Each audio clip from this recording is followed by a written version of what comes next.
don't listen to what the critics are saying. They're lying to you. The movie is actually really, really good.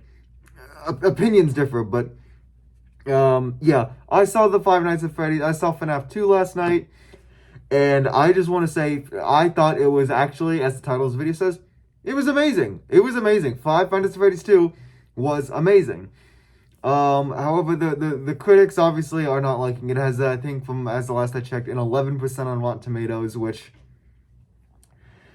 this film, it was not made for critics. Matthew Lillard, I believe it was Matthew Lillard, he even stated that this film wasn't made for critics. It's made for the fans, and that he knows the fans are gonna love it because they loved the first one. In the first one, everyone knows it was made for the fans, and this one is very much as well. It is full of references, dialogue lines, and Easter eggs that all are callbacks to, FNAF, the previous FNAF movie, or the FNAF games, the books, the all that. So it's not made for the critics, so don't listen to what they're saying. The movie is very, very good. That is why I'm here today. I wanted to give my honest review on it. This is a spoiler-free review, so I will not be talking about anything spoilery. I'll just be mentioning my thoughts on the movie. Anyway, if I were to give this film an out of 10 rating, I would give this film a solid 8 out of 10 for me.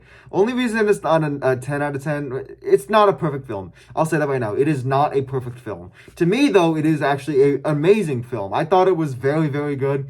I'm going to say this. I was not bored throughout the entire runtime of the film. I was genuinely entertained the whole time. My heart was pumping because, my heart was pumping because they upped the horror of it. They listened to the fans, and the last one was very strong when it was trying to do horror, but there were some scenes that kind of just felt a little fillery, like filler.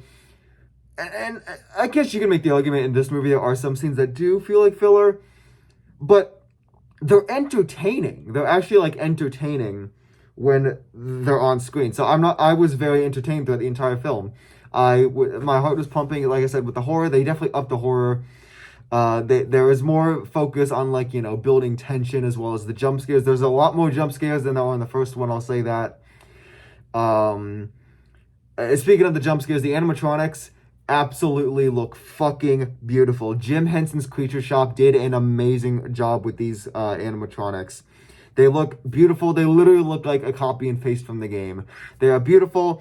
Every animatronic that's in the movie is beautiful, especially the marionette. I know we don't see much of the puppet in the trailer, but I promise you when you see the film, she looks beautiful. The puppet is amazing. So that was my favorite animatronic out of the bunch that were in the movie, the puppet. So that's definitely my favorite.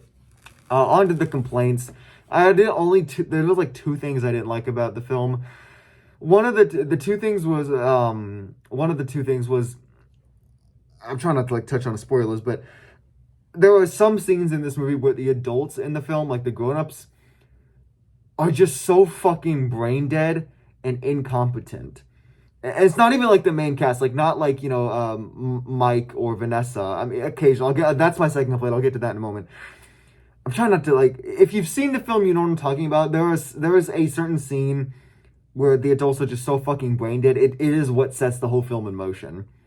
So I'm trying to avoid spoilers, but that was one of my complaints. Why are these adults just fucking so lost in their own sauce?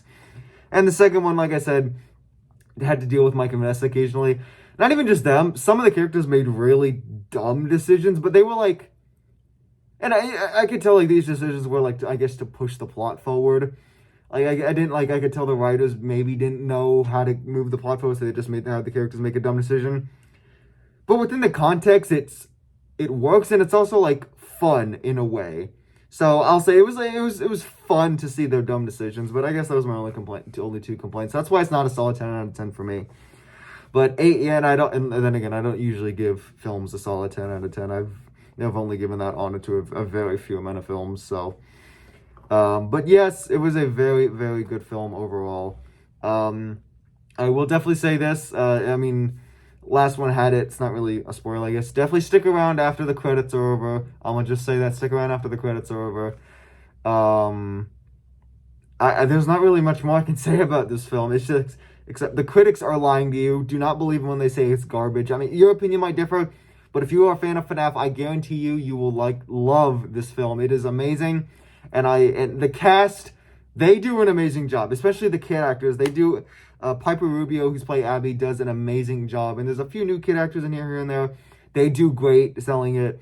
I can't even remember Mike's actor. I'm blanking on his name. I know it's the blow my whistle baby meme, but meme. I forget. Josh Hutcherson, yeah, he does a great job. Elizabeth Lael as Vanessa, I think is to pronounce the name, does great. You guys know it. You've seen the trailer. Matthew Lillard's back in this one for playing William Afton. He does great in this one. And then you guys have seen it. Skeet Ulrich is in this one too. He does great. They all give stellar performances, in my opinion. I loved it. So, yeah, as I said, 8 out of 10. And this film actually is going to be making it onto another YouTube video I'm going to be posting of my top 10 just films or series or just pieces of media that I've seen in 2025. And I'm going to be ranking those on a tier list. So check out for that video coming in the future. But yeah, that's all I have for you. See ya.